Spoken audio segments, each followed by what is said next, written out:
Welcome to School Tech Karnataka channel. Like ಮಾಡಿ, share ಮಾಡಿರಿ, subscribe ಮಾಡಿ ಹಾಗೂ ನೋಟಿಫಿಕೇಶನ್ ಆನ್ ಮಾಡಿಕೊಳ್ಳಿ. ನಮಸ್ಕಾರ ಎಲ್ಲರಿಗೂ, ಮತ್ತೊಮ್ಮೆ ಸ್ಕೂಲ್ ಟೆಕ್ ಕರ್ನಾಟಕ ಚಾನಲ್ಗೆ ಸ್ವಾಗತ. ನೀವು ಇನ್ನೂ ಚಾನಲ್ನ ಸಬ್ಸ್ಕ್ರೈಬ್ ಮಾಡ್ಕೊಂಡಿಲ್ಲ ಅಂದ್ರೆ ಖಂಡಿತ ಸಬ್ಸ್ಕ್ರೈಬ್ ಮಾಡಿಕೊಳ್ಳಿ. ನಾವಿವತ್ತು ನೋಡ್ತಾ ಇದ್ದೀವಿ ಭಾಗ 2ರಲ್ಲಿ 3ನೇ ತರಗತಿಯ ಭಾಗ 2 ಪಾಠ 9 ಭಗೀರಥ. ಈ ಪಾಠದ ಪ್ರಶ್ನೋತ್ತರಗಳನ್ನು ನಾವಿವತ್ತು ನೋಡೋಣ. ಸಾಮರ್ಥ್ಯ ಏನಿದೆ? ಸರಳ ಕಥೆ ಪುಸ್ತಕ ಹಾಗೂ ಮಕ್ಕಳ ಪುಸ್ತಕಗಳನ್ನು ಓದುವುದು ಅಂತ ಇದೆ. ಅದಾದ್ಮೇಲೆ ಈ ಪಾಠ ಇದೆ, ಆಯ್ತಾ? ಅದಾದ್ಮೇಲೆ ಪದಗಳ ಅರ್ಥ ನೋಡೋಣ. ಕೋಪ, ಸಿಟ್ಟು, ಮೆಚ್ಚು, ಇಷ್ಟಪಡು, ಇಚ್ಛೆ, ಅಪೇಕ್ಷೆ, ಬಯಕೆ, ಚಿಂತಾಕ್ರಾಂತ, ಯೋಚನೆಗೆ ಒಳಗಾದ, ಧುಮುಕು, ಕೆಳಗೆ ಹಾರು, ಜಿಗಿ, ಪ್ರತ್ಯಕ್ಷ, ಕಾಣಿಸಿಕೋ, ತೊಯ್ಯು, ನೆನೆ, ಒದ್ದೆಯಾಗು, ಎದೆಗುಂದು, ಧೈರ್ಯಗೇಡು. ಆಯ್ತಾ? ಸೊ ಅದಾದ್ಮೇಲೆ ಇನ್ನು ಅಭ್ಯಾಸದ ಪ್ರಶ್ನೋತ್ತರಗಳನ್ನ ನೋಡೋಣ. ಅಭ್ಯಾಸ ಒಂದು ವಾಕ್ಯದಲ್ಲಿ ಉತ್ತರಿಸು. ಮೊದಲನೇ ಪ್ರಶ್ನೆ, ಭಗೀರಥ ಯಾರಿಗೆ ಸ್ವರ್ಗ ಸಿಗಬೇಕೆಂದು ಚಿಂತಿಸುತ್ತಿದ್ದನು? ಭಗೀರಥನು ತನ್ನ 60,000 ಜನ ತಾತಂದರಿಗೆ ಸ್ವರ್ಗ ಸಿಗಬೇಕೆಂದು ಚಿಂತಿಸುತ್ತಿದ್ದನು. ಅದೇ ರೀತಿ ಎರಡನೇ ಪ್ರಶ್ನೆ, ಋಷಿಗಳು ಭಗೀರಥನಿಗೆ ಏನೆಂದು ಹೇಳಿದರು? ದೇವಲೋಕದ ಗಂಗೆಯನ್ನು ಭೂಮಿಗೆ ತಂದು ಅವನ ತಾತಂದಿರ ಬೂದಿಯ ಮೇಲೆ ಹರಿಸಬೇಕೆಂದು ಋಷಿಗಳು ಹೇಳಿದರು. ಮೂರನೇ ಪ್ರಶ್ನೆ, ಭಗೀರಥನು ಏಕೆ ತಪಸ್ಸಿಗೆ ಕುಳಿತನು? ದೇವಲೋಕದ ಗಂಗೆಯನ್ನು ಭೂಮಿಗೆ ತರಲು ಭಗೀರಥನು ತಪಸ್ಸಿಗೆ ಕುಳಿತನು.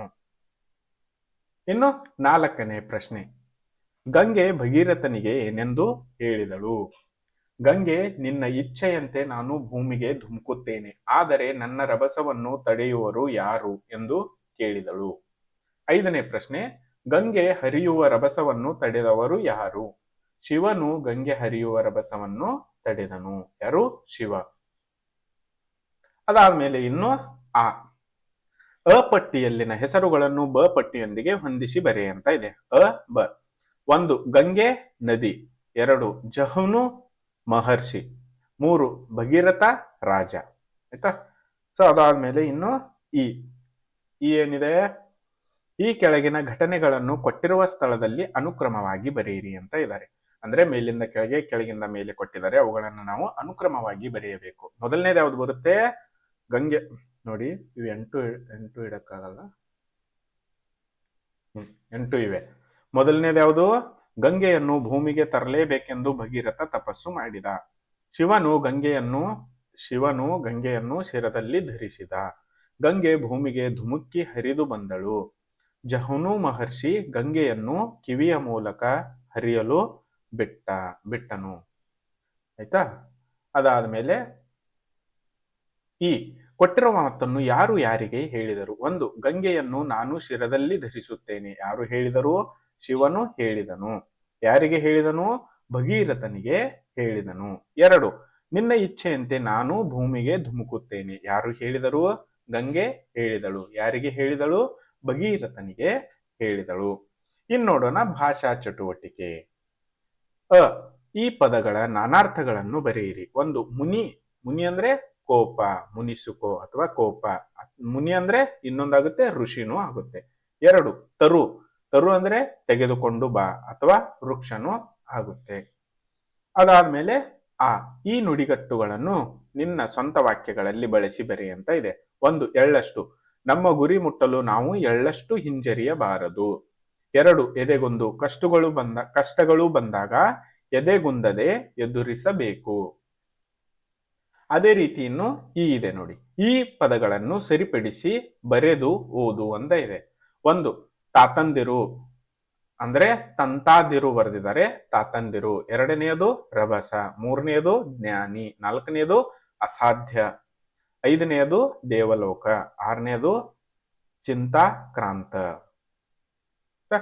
ಅದಾದ್ಮೇಲೆ ಇನ್ನು ಇದೆ ನೋಡಿ, ಸೂಕ್ತವಾದ ಅರ್ಥ ಹುಡುಕಿ ಬರೆಯಿರಿ. 1 ಲಭಿಸು, ದೊರೆಯುವುದು. ದೃಢ ಸಂಕಲ್ಪ, ಗಟ್ಟಿ ತೀರ್ಮಾನ.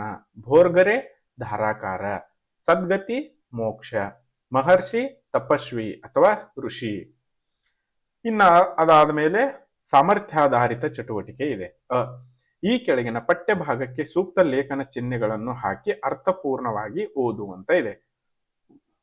ಭಗೀರಥನ ಅನೇಕ ವರ್ಷಗಳ ಕಠಿಣ ತಪಸ್ಸಿಗೆ ಮೆಚ್ಚಿ ಪ್ರತ್ಯಕ್ಷಳಾದ ಗಂಗೆ, ನಿನ್ನ ಇಚ್ಛೆಯಂತೆ ನಾನು ಭೂಮಿಗೆ ಧುಮುಕುತ್ತೇನೆ. ಅಂದ್ರೆ ಧುಮುಕುತ್ತೇನೆ ಇಲ್ಲಿ ಫುಲ್ ಸ್ಟಾಪ್ ಬರುತ್ತೆ. ತಪಸ್ಸಿಗೆ ಮೆಚ್ಚಿ ಪ್ರತ್ಯಕ್ಷಳಾದ ಗಂಗೆ, ಇಲ್ಲಿ ಕಾಮ ಬರುತ್ತೆ. ಆಯ್ತಾ? ಅದಾದ್ಮೇಲೆ ಆದರೆ ನನ್ನ ರಭಸವನ್ನು ತಡೆಯುವರು ಯಾರು ಎಂದಳು. ಯಾರು ಯಾರು ಅಂದ್ರೆ ಕ್ವಶನ್ ಮಾರ್ಕ್ ಬರುತ್ತೆ. ಆಯ್ತಾ? ಅದಾದ ಮೇಲೆ ಇನ್ನು ಲೇಖನ ಚಿಹ್ನೆಗಳು. ಅಲ್ಪ ವಿರಾಮ ವಾಕ್ಯಾಂಶಗಳು ಮುಂದುವರಿಕೆಯಲ್ಲಿ ಬಳಸುವುದು. ಅರ್ಧ ವಿರಾಮ ವಾಕ್ಯದ ಮುಂದುವರಿಕೆಯಲ್ಲಿ ಬಳಸುವುದು. ವಿವರಣ ಚಿಹ್ನೆ. ವಿವರಣ ಚಿಹ್ನೆ ಏನಿದೆ? ಒಂದು ಅಭಿಪ್ರಾಯದ ವಿವರಣೆ ಮುಂದಿನಂತೆ ಇದೆ ಎಂದು ತೋರಿಸುವಾಗ ಬಳಸುವುದು. ಪೂರ್ಣ ವಿರಾಮ ಪೂರ್ಣ ವಾಕ್ಯದ ಕೊನೆಯಲ್ಲಿ ಬಳಸುವುದು. ಭಾವಸೂಚಕ ಅಚ್ಚರಿ, ಖೇದ, ಸಂತೋಷ, ವಿಷಾದ ಇತ್ಯಾದಿ ಭಾವಗಳನ್ನು ಸೂಚಿಸಲು ಬಳಸುವುದು. ಪ್ರಶ್ನಾರ್ಥಕ ಪ್ರಶ್ನೆಯನ್ನು ಸೂಚಿಸಲು ಬಳಸುವುದು. ಉದ್ಧರಣ ಚಿಹ್ನೆ ಹೇಳಿಕೆ ಮಾತುಗಳನ್ನು ಗುರುತಿಸಲು ಬಳಸುವುದು. ಆವರಣ ಚಿಹ್ನೆ ಪರ್ಯಾಯ ಹೆಚ್ಚಿನ ವಿವರಗಳನ್ನು ತಿಳಿಸಲು ಬಳಸುವುದು.